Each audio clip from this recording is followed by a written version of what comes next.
चलिए शुरू करते हैं। आदित्य भाऊच्या ब्लॉग मध्ये तुमचं स्वागत आहे. तर काय म्हणता मित्रांनो राहुल भाऊच्या पांठेलमध्ये बसून सानिकेतनं दादाची वाट पाहत होतो. त्यानंतर काय सानिकेतनं दादा आला, मग यांच्यासोबत बऱ्यापैकी आपण चाय पिलो. चाय पिऊन झाल्यानंतर मग आपण आलो लायब्ररी मध्ये, कारण आपल्याला थोडं बहुत असाइनमेंट लिवायचे होते का नाही, म्हणून त्यासाठी आलो होतो ना आपण.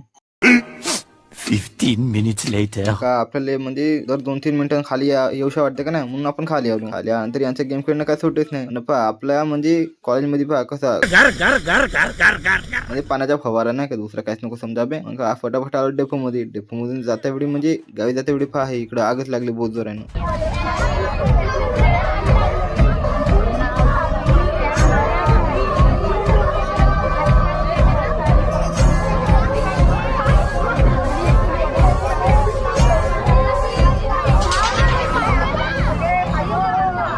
मित्रांनो आजच्यासाठी एवढंच, भेटू आपण पुढच्या ब्लॉग मध्ये.